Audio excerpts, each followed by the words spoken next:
à tous et bienvenue dans ce nouvel épisode de Vivez la Vendée. On est à Pouzauges avec Samuel. Bonjour Samuel. Bonjour Anaïs. Tu es donc le co-créateur de l'association Faire Éco. Est-ce que tu peux nous parler de cette association ? Exactement. C'est une association qui a vu le jour il y a déjà quelques années, 2 ans officiellement, et on est dans un atelier ici présent à Pouzauges depuis à peu près 6 mois. L'objectif, c'est de créer du matériel un peu médical pour les personnes handicapées à moindre coût, c'est ça ?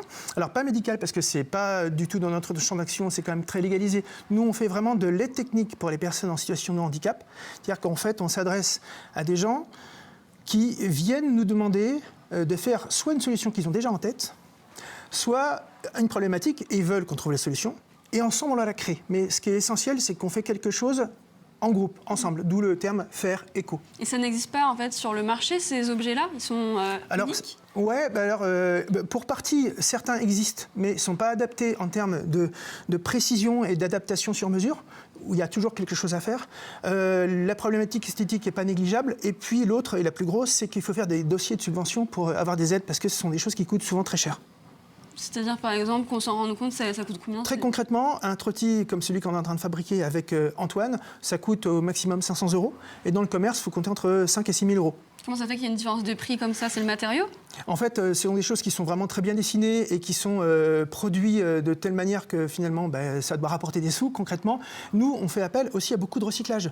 Donc, on utilise de la matière première qu'on nous a donnée. On fait du sur-mesure, donc cette espèce de souplesse qu'on a nous permet de faire quelque chose qui répond exactement à la demande d'Antoine.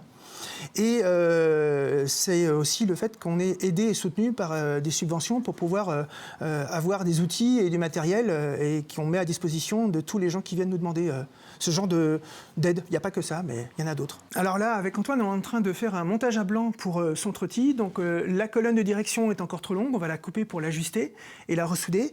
Il y aura les cornes d'arrimage qui vont venir être soudées sur les pinces qui seront les pinces amovibles pour que Antoine démonte et remonte facilement son système, en fait juste là et là. Et à la place de cette roue d'essai, une roue motorisée, une batterie, un contrôleur, et avec le système de commande au niveau du guidon, il donne un petit coup de pouce et en avant. Ces personnes-là qui demandent de l'aide, c'est elles qui viennent à vous déjà, j'imagine, avec un projet en tête ? Oui. Elles ont quel type de maladie ? Enfin, c'est toutes les personnes qui sont en situation de handicap, c'est ça ? Voilà, on ne s'adresse pas nécessairement à des gens qui sont en état de maladie ou de pathologie, mais des gens qui sont en situation de handicap moteur en général, du bébé à la personne âgée, et essentiellement autour d'elles-mêmes et de leur autonomie. On n'est pas en train de faire de l'ergonomie fixe en maison, parce que ça s'adresse à une législation auquel on n'a pas droit. Ce n'est pas notre corps de travail. C'est vraiment, nous, on est là pour aider la personne, pour avoir une meilleure façon de se bouger, de manger, tout ce qui est lié au quotidien. Et donc, c'est l'ergonomie de confort et l'ergonomie de dignité. Parce qu'on ne s'en rend pas compte, mais au quotidien, pour les personnes handicapées, c'est très compliqué, parce que rien n'est adapté. C'est ça que tu me disais ? Alors, il y a beaucoup de choses qui existent.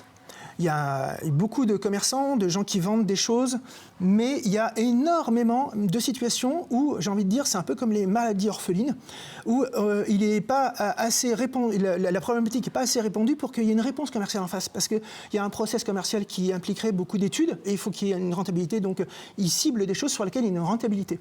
Nous, on s'adresse à des gens pour lesquels les problématiques sont tellement fines et précises qu'il n'y a pas possibilité de créer et d'inventer des choses qui soient rentables. Du coup, elles viennent vers nous. Et ce genre de Human Lab nous permet de répondre avec la personne sur quelque chose de très précis qu'on ne trouve pas ailleurs.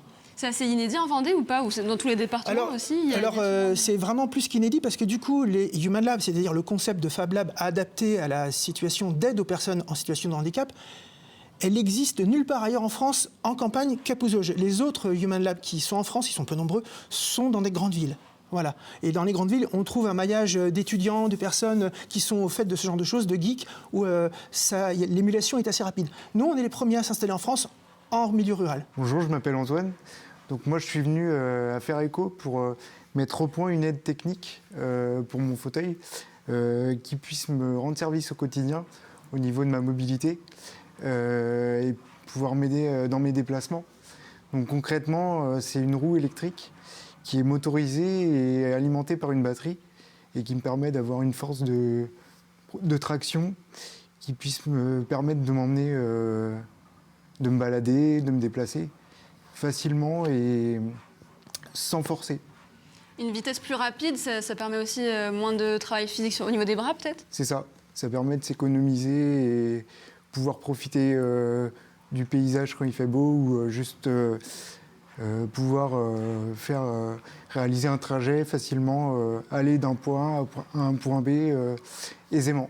Et pourquoi se rapprocher de cette association plutôt que de chercher ça peut-être sur Internet, ou c'est pas possible de trouver ça?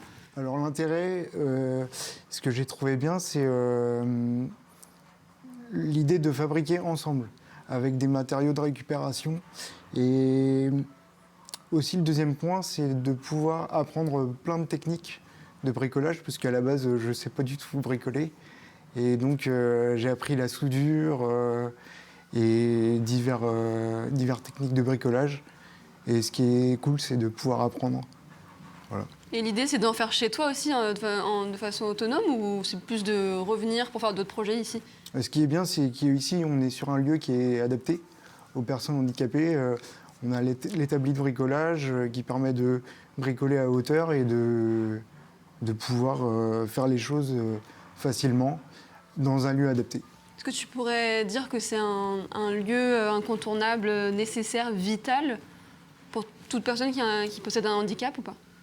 Ah oui, on peut clairement dire que c'est un lieu qui est nécessaire au développement de la vie sociale des personnes handicapées. Cet asso, c'est une source de savoir, de partage pour tout le monde.